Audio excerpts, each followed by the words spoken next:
नमस्कार, आप देख रहे हैं जगत क्रांति टीवी और मैं हूं आपके साथ ज्योतिका। आइए रुक करते हैं खबर की ओर। सैलरी न मिलने से डॉक्टर अस्पताल के गेट पर बैठे धरने पर। पलवल का तुला अस्पताल प्रबंधन स्टाफ को पिछले कई माह से सैलरी न देने को लेकर चर्चा में है। हालत यह बन चुकी है कि अस्पताल के डॉक्टर अस्पताल के गेट पर ही सैलरी न मिलने के बैनर को हाथों में लेकर धरने पर बैठ चुके हैं। अस्पताल में मरीजों की ओपीडी पूरी तरह से खाली दिखाई दे रही है। राष्ट्रीय राजमार्ग पर अवैध पार्किंग के बाद सवालों के घेरे में आने वाला पलवल का तुला अस्पताल अब एक बार फिर अस्पताल प्रबंधन द्वारा स्टाफ को सैलरी न दिए जाने के आरोप के साथ तमाशा बनता दिखाई दे रहा है। अस्पताल के डॉक्टर के साथ अन्य स्टाफ भी सैलरी न देने के आरोप को लेकर अस्पताल के गेट पर ही धरने पर बैठ गए हैं। उनका कहना है कि जब तक उनकी बकाया सैलरी नहीं दी जाएगी तब तक वह धरने पर बैठे रहेंगे। हालांकि अस्पताल के गेट पर डॉक्टरों के धरने के चलते ओपीडी में भी मरीज नहीं दिखाई दिए। डॉक्टर को हड़ताल पर बैठा देख कई मरीज तो बाहर से ही लौट गए।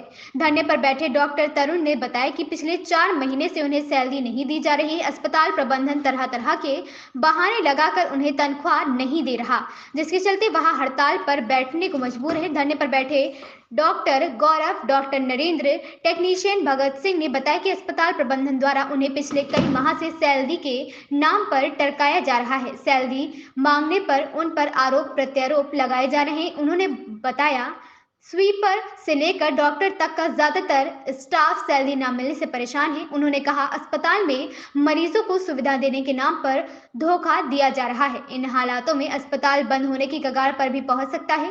पीड़ित डॉक्टर ने बताया उन्होंने अपनी शिकायत जिला प्रशासन को भी सौंप दी है। जब तक उनकी सैलरी उन्हें नहीं मिलती वह शांतिपूर्वक धरने पर बैठे रहेंगे। वहीं मीडिया ने जब अस्पताल प्रबंधन से इस मामले में बात की तो उन्होंने बताया फाइनेंशियल प्रॉब्लम चल रही है, जिसके चलते सैलरी देने में दिक्कत आई है। डॉक्टर साहब, क्या नाम है आपका? मेरा नाम है सर डॉक्टर गौरव चौहान। किस चीज़ के डॉक्टर हैं? सर मैं यहाँ पे रेजिडेंट डॉक्टर हूँ। बेसिकली मैं इमरजेंसी देखता हूँ। क्या कारण है जो आज डॉक्टर यहाँ धरने पर बैठे हैं अस्पताल के गेट पर? सर एक्चुअली कारण तो बहुत सारे हैं, बट हमारा जो करंट है वो ये है कि पिछले 4 महीने से 5 महीने से हमारी सैलरी नहीं आई है। और हॉस्पिटल कंप्लायंसेस में जब हम मैनेजमेंट वगैरह से बात करते हैं, क्योंकि ऑनर से तो हमारी डायरेक्ट बात होती नहीं है, मैनेजमेंट पे चैनल है उनके थ्रू हम बात करते हैं, बट दे गाइस मतलब कोई एक प्रॉपर बात नहीं है उनकी। कभी कहते हैं 10 तारीख को सैलरी दे देंगे, कभी कहते हैं 20 तारीख को सैलरी दे देंगे, कभी कहते हैं 25 तारीख को सैलरी दे देंगे। सर देखिए, हम सैलरीड पर्सन है तो सैलरी पे बेस्ड है, बिना सैलरी के हमारा काम कैसे चलेगा? एंड वो फ्रॉड कर रहे हैं काफी ज्यादा, मतलब मिसगाइड कर रहे हैं।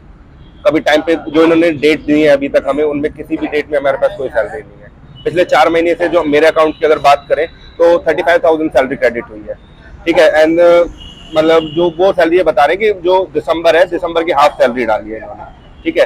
एंड सर देखिए, हमारे भी बहुत सारी चीजें होती है, गाड़ी ले रखी है, गाड़ी के लोन्स वगैरह होते हैं, ठीक है, और घर के भी बहुत सारे खर्चे हो जाते हैं। जब हम लोग जॉब कर रहे हैं तो बिना सैलरी के हमारा काम कैसे चलेगा? क्या नाम है डॉक्टर साहब आपका? भाजी मेरा नाम डॉक्टर तरुण है। यहाँ पे मैं रेजिडेंट डॉक्टर हूँ।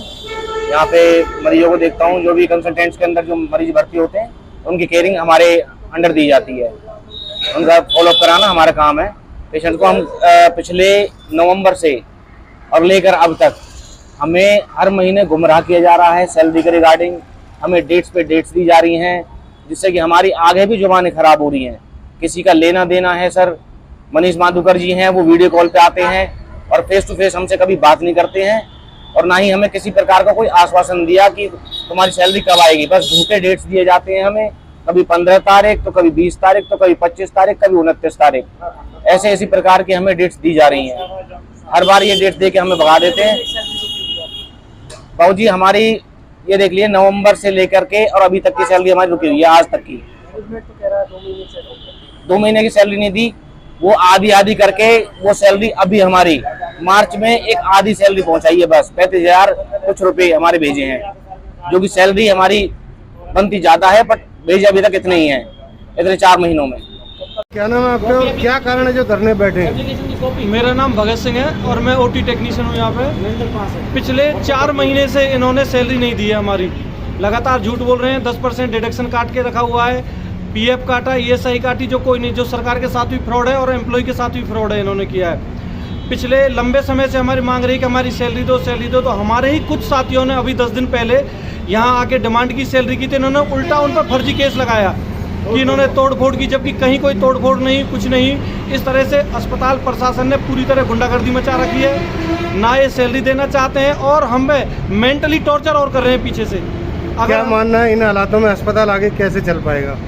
अस्पताल इन हालातों में बिल्कुल नहीं चलेगा, क्योंकि ये आज तक कोई भी फैसिलिटी मरीज को देने में कामयाब नहीं हो पाए। जितने भी इनके डिपार्टमेंट हैं लगभग वहाँ पर सारे संसाधनों की कमी रही है और पूरी तरह से दिक्कतें रही हैं और आगे भी रहेंगी। मरीज भी परेशान है कह सकते हैं। हाँ, मरीज बुरी तरह से परेशान है। मरीजों को जब सुविधाएं पूरी नहीं मिलेंगी तो मरीज परेशान है पूरी तरह। सर क्या नाम है आपका और क्या कारण है जो धरना बैठे हैं आप? डॉक्टर नरेंद्र जी, सैलरी नहीं है हमारे 4 महीने से। कौन से अस्पताल में जॉब करते तुला हैं? हॉस्पिटल। क्या कारण है जो सैलरी नहीं मिली? ये कहते हैं कि फंड नहीं है पीछे से। करीब कितने लोगों को सैलरी नहीं मिली? सारा स्टाफ से। तो कब तक धरने बैठे रहेंगे? तब तक सैलरी नहीं मिलेगी। तो मरीज भी सेटिस्फाइड है अस्पताल में? नहीं है जी। क्या कारण है? ये मतलब कि सैलरी नहीं दे रहे तो कोई काम नहीं कर रहा तब इस तरीके से। किस तरह की परेशानियां मरीजों को भी यहाँ आ रही हैं?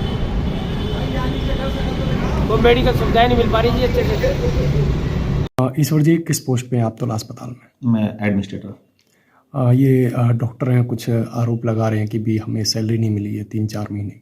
क्या मामला पूरा? ऐसा है सौरभ जी, आप जानते हैं तुला हॉस्पिटल यहाँ का एक नया हॉस्पिटल है, बड़ा हॉस्पिटल है। जब कोई बड़ा वेंचर खुलता है, कोई बड़ा बिजनेस होता है, कहीं ना कहीं फाइनेंशियल्स ऊपर नीचे हो जाते हैं। और ऐसा इतना बड़ा यहाँ पे कोई ऐसा फाइनेंशियल्स भी ऐसा नहीं है कि बहुत लंबी चौड़ी इनकी सैलरीज रुक गई हैं। जनवरी की और फरवरी की सैलरी है, ठीक है, वो आश्वासन इनको है कि 2-4 दिन में हम लोग सैलरी कर रहे थे, लेकिन इन्होंने क्या काम किया, इन्होंने एकदम से स्ट्राइक कर ली। हॉस्पिटल में जहाँ पे पेशेंट एडमिट हैं, आप एक बार जाके पेशेंट की बाइट भी लेकर आना। जो पेशेंट सफ़र किए हैं, इन्होंने खुद तो रुके, ये बाहर कोई मेडिकल ऑफिसर आने की यहाँ कोशिश कर रहा था, उस मेडिकल ऑफिसर को भी रोकने की कोशिश करी। गलत था सौरभ जी। 2 महीने की सैलरी को इतनी बड़ी सैलरी नहीं होती कि ऊपर नीचे नहीं हो सकता।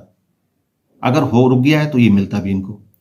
2 महीने की सैलरी के ऊपर ये लोग स्ट्राइक करके बैठ गए और ऑन रिकॉर्ड मैं आपको दे दूंगा 2 महीने की सैलरी। अब ये कुछ भी कहें, लेकिन रिकॉर्ड में आप मेरे से रिकॉर्ड ले लीजिएगा। 2 महीने की सैलरी रुकी हुई है और वो सैलरी भी हम जल्दी ही रिलीज करने वाले थे अगर इन्होंने इस तरीके की हरकत नहीं की होती तो। इन्होंने ऐसा किया तो इमीडिएटली कॉर्पोरेट ऑफिस को ये डिसीजन लेना पड़ा, इमीडिएट टर्मिनेशन भेजने पड़े। क्योंकि इस अवस्था में क्या करें, पेशेंट को यहाँ पर अधूरा छोड़कर, पेशेंट को, जो पेशेंट हॉस्पिटल में हमें भगवान मानकर हमारे भरोसे यहाँ आ रहा है, उस पेशेंट को छोड़कर ये सारे के सारे डॉक्टर स्ट्राइक कर यूनियन करके एकदम से गायब हो गए और मना कर दिया कि हम लोग कल से नहीं आएंगे। ये तरीका गलत है सौरभ जी। कितने डॉक्टर हैं ऐसे? ये 5-6-7 डॉक्टर हैं। ये वार्तालाप से नहीं निकला कोई समाधान? वार्तालाप करने की कोशिश करी, इन्हें बोला कि आप आइए, 2-4 दिन का समय दीजिए, हम करेंगे। देखो थोड़ा सा फाइनेंशियल्स चीज़ें ऊपर नीचे हैं, ये मैं मान रहा हूँ, हो जाता है बिजनेस में, और मेरे बिजनेस में नहीं हो रहा, दुनिया भर के सभी बिजनेस में हो जाता है कभी कभार ऊपर नीचे। इन्हें बोला कि थोड़ा सा टाइम दीजिए, थोड़ा सा पेशेंस रखिए, आ जाएगा। इन्हें परेशानियां हो रही होंगी, नो डाउट, मैं नहीं कह रहा नहीं हो रही होंगी, लेकिन कुछ थी हमारे सामने भी मजबूरियां, हम टाइम पे नहीं कर पाए। लेकिन हम लोगों ने इतना बड़ा क्राइम नहीं किया जो क्राइम इन्होंने किया। पेशेंट को एडमिट कराकर, पेशेंट को यहाँ छोड़कर सारे के सारे स्ट्राइक बांधकर बाहर खड़े हो गए। आज की बात है, कल की बात है सर। हम लोगों ने जो एक्शन लिया, आज इनके ऊपर एक्शन लिया, रात को इनको टर्मिनेशन दिया, कारण यही था। कौन चाहता है अपने स्टाफ को टर्मिनेट करना, और सारे के सारे मेडिकल ऑफिसर को एक साथ कौन टर्मिनेट करेगा। इन्होंने कृत्य ऐसा किया जो कृत्य बर्दाश्त से बाहर का था, क्योंकि यहाँ सवाल हॉस्पिटल का नहीं था, यहाँ सवाल इस इंस्टीट्यूशन का नहीं था, सवाल था पेशेंट केयर का। जो पेशेंट हमारे भरोसे हमारे पास आ रहा है, उस पेशेंट को हम ऐसे अधूरा छोड़ जाएं, किसकी जिम्मेदारी है? अगर अस्पताल की जिम्मेदारी तो इन मेडिकल ऑफिसर की जिम्मेदारी नहीं बनती कि कोई पेशेंट एडमिट है तो उसको ढंग से देख रेख की जाए? क्या इनके अपने पर्सनल इंटरेस्ट से ऊपर पेशेंट केयर हो गई? पेशेंट केयर को इन्होंने कुछ नहीं समझा, अपने पर्सनल इंटरेस्ट को उससे ऊपर समझा। जबकि जब ये इस पेशे में आते हैं तो इस चीज़ की शपथ लेके आते हैं कि पेशेंट केयर इनके लिए सबसे पहले, और एकदम से सारे लोग स्ट्राइक करके, ये क्राइम है सौरभ जी, और ये क्राइम इन्होंने किया, इसलिए इनको टर्मिनेशन मिला। इस खबर में बस इतना ही। बने रहिए जगत क्रांति टीवी के साथ।